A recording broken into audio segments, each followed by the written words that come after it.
안녕하십니까. 신의 한수의 박창훈입니다. 여러분, 이재명 경기도지사 별로 좋아하진 않으실 텐데요. 18일에 대법원에서 심리가 열린다. 이 얘기는 여러분들 많이 보도를 통해서 접하셨을 텐데요. 대법원에서 이재명 사건과 관련된 심리가 종결됐다고 합니다. 언제 선고될지는 아직 모르는데요. 이와 관련한 내용 우동균 기자가 전해드리도록 하겠습니다. 안녕하세요. 안녕하세요. 네, 이재명은 사실 좀 우리 보수 우파뿐만 아니라 상식이 있는 대한민국 국민이라면 좋아하기 좀 어렵지 않습니까? 사실 이재명이라는 인물 자체가 경기도 지사를 맡게 되었다는 것 자체가 아주 놀라울 일이 따름인 거죠. 제가 경기도에 사는 사람입니다만은 지난 지방선거 때 얼마나 낯뜨거운 일들이 많았습니까? 특히 본인의 친형을 강제 입원시키려고 했다. 그리고 모 연예인과 연문설 등등 여러 가지 일로 어떻게 이런 사람이 도지사가 될 수 있겠느냐라고 말을 했지만은 기어코 도지사가 됐던 이재명. 그런데 이 이재명의 운명의 날이 이제 얼마 남지 않은 것 같습니다. 대법원이 이재명 사건과 관련해서 심리를 잠정 종결한다라는 입장을 발표했는데요. 자세한 내용 전달하겠습니다. 지난 15일 이재명의 이 직권남용 등 여러 현안에 대한 사건, 여기에 대해서 전원합의체 해부 결정을 한 바가 있죠. 이 전원합의체가 무엇이냐?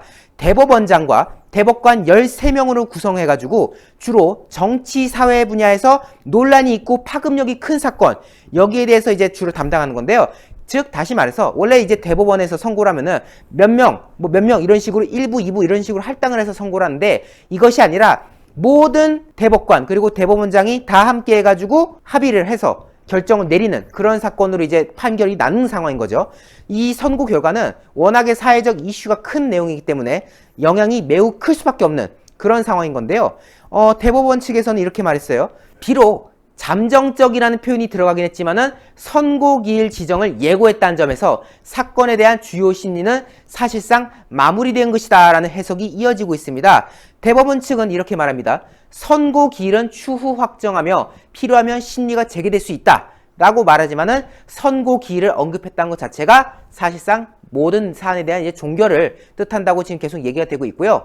뭐 추후 확정하겠다고 말하고 있지만은 언론에서는 최종 선고가 아마 7월 16일쯤에 있지 않을까라는 지금 분석이 나오고 있습니다. 만약 7월 16일에 최종 선고가 이루어지는 것이 맞다면은 지금 기준으로 봤을 때 이재명의 운명의 날은 이제 한 달도 남지 않은 그런 상황이라고 볼 수 있겠죠. 네. 이재명의 혐의는 총 4개입니다. 친형 강제 입원 사건에 대한 직권남용 혐의, 그리고 대장동 허위 선거 공보물 사건, 그리고 검사 사칭 사건, 그리고 친형 강제 입원 사건 등 이와 같은 사건에 대한 공직선거법 위반 등 해가지고요. 총 4가지가 지금 걸려있는데 이 중 가장 쟁점이 되는 부분은 무엇보다도 친형 강제 입원 사건과 관련한 의혹입니다. 이 친형 강제 입원 사건이 무엇이겠습니까? 본인이 성남시장에 자리하고 있던 2012년 4월과 8월 사이에 분당구 보건소장 등을 통해서 친형을 정신보건법에 따른 입원 규정에 의해 강제 입원을 시키도록 지시한 바가 있다. 그런데 이것에 대해서 당선을 위해 당시 토론회 등을 방송해서 허위 사실을 말했다라는 지금 의혹이 제기된 거 아니겠습니까? 그런데 여기에 대해서 1심에서는 무죄를 선고했었습니다. 네. 구체적인 허위 사실을 공표했다고 보기 어렵다라고 해서 1심에서 선고했지만 항소심의 2심에서는 소극적으로 부인하는 것을 넘어 적극적으로 사실을 왜곡해 허위 사실을 발언했다. 이것은 허위 사실 공표에 해당한다. 라고 해서 공직선거법 위반 혐의에 대해서 유죄를 내렸고요. 때문에 이 당시에 벌금 300만 원 형을 받았는데 이 벌금 300만 원 바로 당선 무효용에 해당하는 거죠. 네. 공직선거법과 관련해서는요. 100만 원 이상에 해당하면은 이제 무효가 해당하는 건데 당시에 300만 원 나름대로 큰 형을 받았던 거 아니겠습니까? 그렇죠. 그리고 이제 3심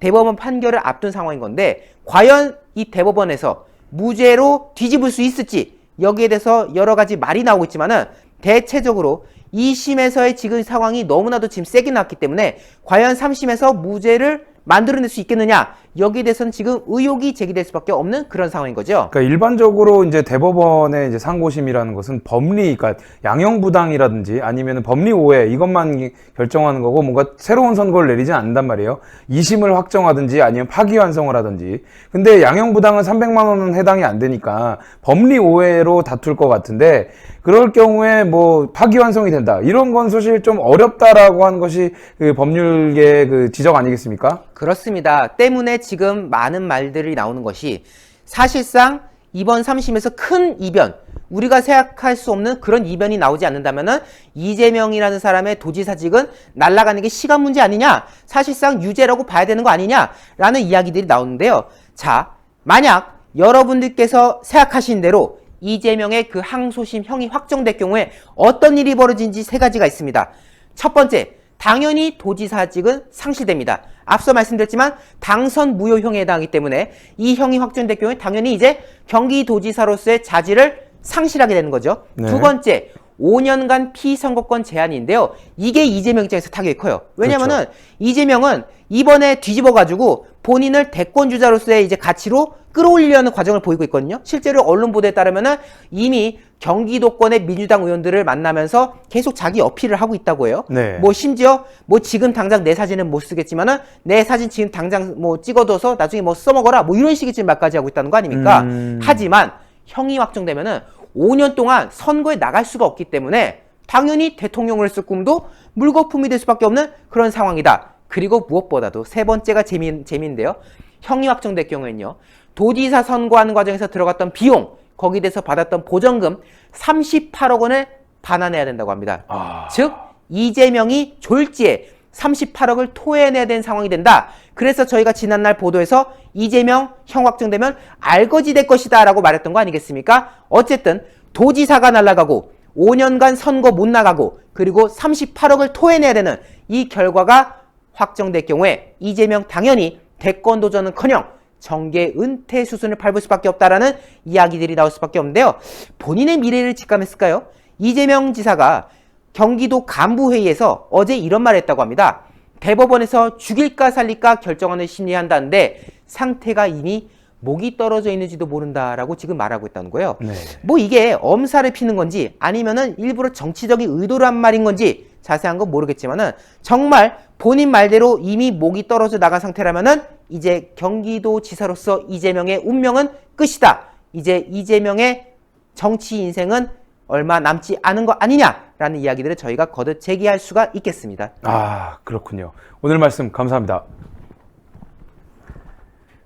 본인이 죄를 지었다면 이재명은 분명히 처벌을 받고 당선 무효형이 될 것 같습니다. 다만 대법원이 좌파에는 정말 너그러운 판결을 내리고 있는 그런 모습들을 봤을 때 좀 걱정되는 부분도 없잖아 있다고 말씀드리겠습니다. 하지만 정의는 언제나 우리 모두에게 공평하게 적용이 돼야 되는 건데 대법원에서 전원합의체로 아주 올바른 판결을 내야 된다 이렇게 말씀드리면서 여러분들 오늘 방송을 마치도록 하겠습니다. 구독 꼭 눌러주시고요. 그리고 좋아요 버튼도 많이 눌러주시고 댓글로 많은 의견 부탁드리겠습니다. 시청해주신 여러분 감사합니다.